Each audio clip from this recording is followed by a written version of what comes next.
Elle est toujours sur ses routes. Je fais le tour. Je pédale jusqu'à mon bateau. Non, ce n'est pas un pédalo.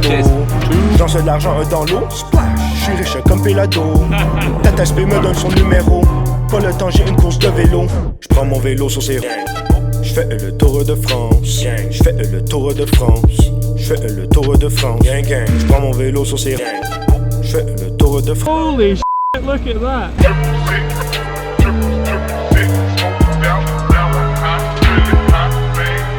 So we've driven a day and a half and we've made it here to Alpe d'Huez, the iconic climb in cycling. It's not the toughest climb, although you might be able to hear our van's currently struggling its way up to the top. Nor is it the most beautiful, but it is what makes the sport and the Tour de France so special, because it is a pilgrimage site for fans to come, and there will be more than 200,000 people on the roadsides, and we're going to be there. In the spirit of being cycling fans, we've decided to get a huge flag, probably too big, and we're going to hoist it above Dutch Corner. Look at that. Yes. I'm really looking forward to today, actually. When I did this about 10 years ago, it was one of the most fun days I've ever had at a bike race. Look at that. Looks so good.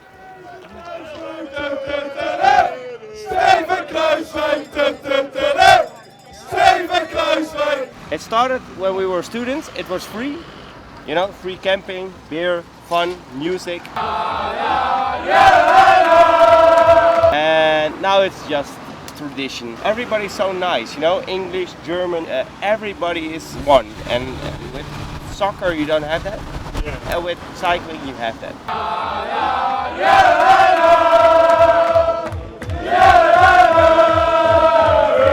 There's one thing I can say about the Dutch nation, is that they love ruining great songs. Now, I love your people, I love your colours, but the music, I'm not so sure. We bought our chairs.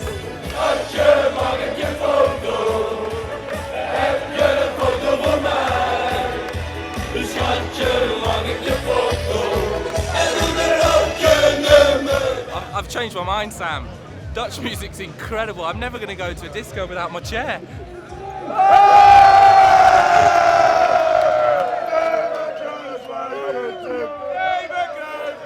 Kruiswijk, the Dutchman, Is attacked. has attacked, and if the stage ended now, he was in the yellow jersey. He's got 5 minutes on the peloton. Could this be the first Dutch winner up Alpe d'Huez in over 30 years?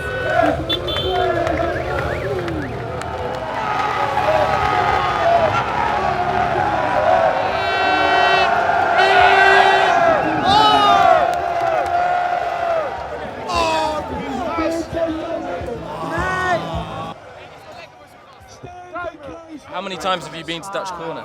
This is the first time. First time. Yeah, but not the last time, I can tell you. So you arrived yesterday, put your tent up. Put my tent here. My car is just around the corner. I'm happy all over. This is the place to be whenever the tour's announced. Yeah. And Alpe d'Huez is in the calendar, then everyone has to come here. In 2015 there wasn't any of this barrier. Basically it was a little tunnel of people, and then the riders came through in single file. So for me as a photographer it's amazing. Some of the riders came through with a smile, and some of the riders came through with a sheer look of terror on the face. Friday night we arrived, and then we saw the barricade. We were a little bit disappointed. On this moment it's better for the safety. 2015. A lot of trouble with the French people in orange shirts. The last time the major from HUEZ came down, told us never no more Alpe d'Huez in the tour. So now the barricade is here, it's better. So that was Alpe d'Huez, an unbelievable day, 5 hours in the searing heat. I need a big rest now. What's next? Well, I've got something that you're going to love. But first, a bit of Colombian dancing. En ciclismo somos todos juntos. Colombia y salsa. Oh, Colombia! The time cut is a hot topic at this year's tour, with many big name sprinters such as Marcel Kittel and Mark Cavendish already being sent home unceremoniously after not arriving to the finish line in time. The time cut itself is specified by the winner's time, it's a percentage of that. And so to simplify this, what we're going to do is I'm going to try and climb Alpe d'Huez in under 59 minutes, which was the time of the slowest rider to finish yesterday. Now Stu, we've got you an incredibly fast bike. And if you look into the Museum of Regret, I've brought you something very special to wear. Oh, it's my birthday suit. Okay. Alright, I need you to say. I should have gone for a wee before I did this. We're in, baby, we're in. What was that?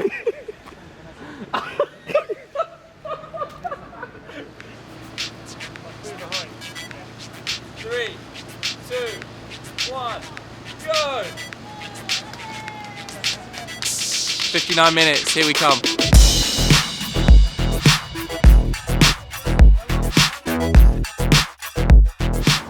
Obstacle dans la route, obstacle dans la route.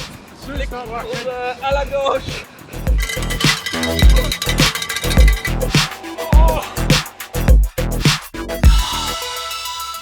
During the race, the breakaway leaders will be told how far ahead of the peloton they are. In Stu's case, I'm going to tell him how far behind he is. It's 3 minutes.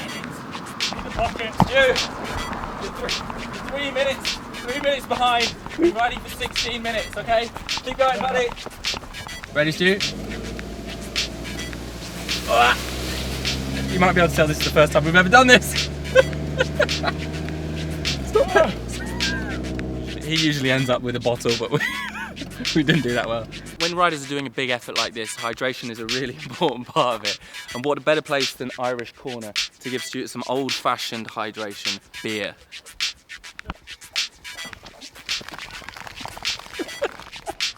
I've done about 38 minutes. Marco Pantani was finished by now. Oh, deep pain. Believe me.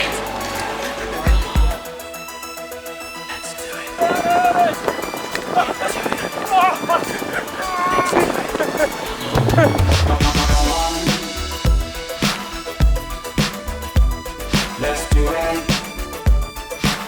Can I break some bad news to you? You've just hit 58 minutes, which is the cut-off time, and we'll see you at the top. Bye. Hopefully what we've proven today is that Stu's all he's done is gone full beam at the mountain, and he's still got nowhere near as fast as the slowest guy in the Tour de France. It just shows you, and they've ridden 150k before even tackling the mountain, not ridden, raced. I think it just shows you how superhuman they are. Let's do it. Get to it. Let's do it. That's it. That's it.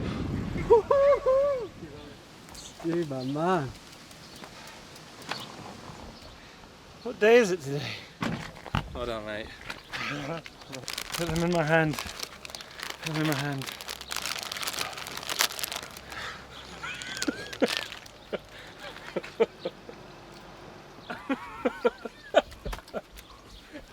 We definitely. I haven't even.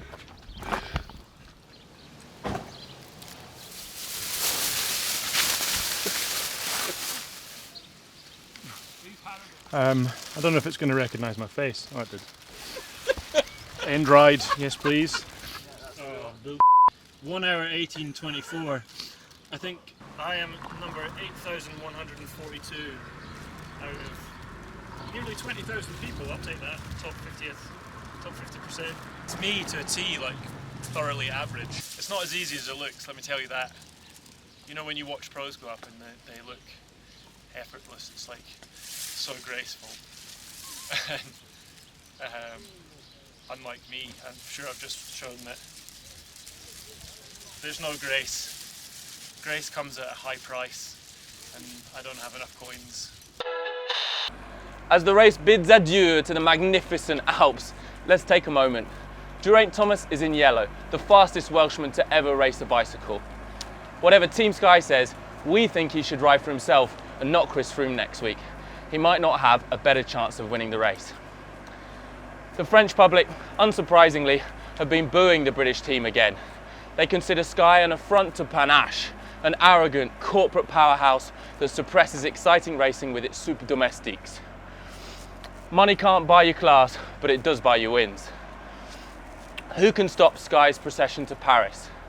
Lotto en el Jumbos, Steven Kruijswijk had a great go with a Hail Mary attack on the Alpe d'Huez stage. It didn't pay off, but it showed that a little bravery and creativity might be all that you need. Who else can do it? Well, all his hard efforts chasing is making Tom de Moulin Rouge in the face, while Romain Bardet is in danger of becoming the next Eternal Second. As for Nairo Quintana, well, expect his big attack on stage 20 of next year's race. Of other interest, look out for the polka dots in the Pyrenees, where there's sure to be a desperate battle between two favourites of the French housewives. On one corner, Wawa Power, last year's winner Warren Barguil. On the other corner, moustached musketeer Julien Alaphilippe. Rapha Race Radio will be there, chasing the action from our camper, and Juan Antonio will be back too. That was the wrap, and remember, watch racing, go roadside.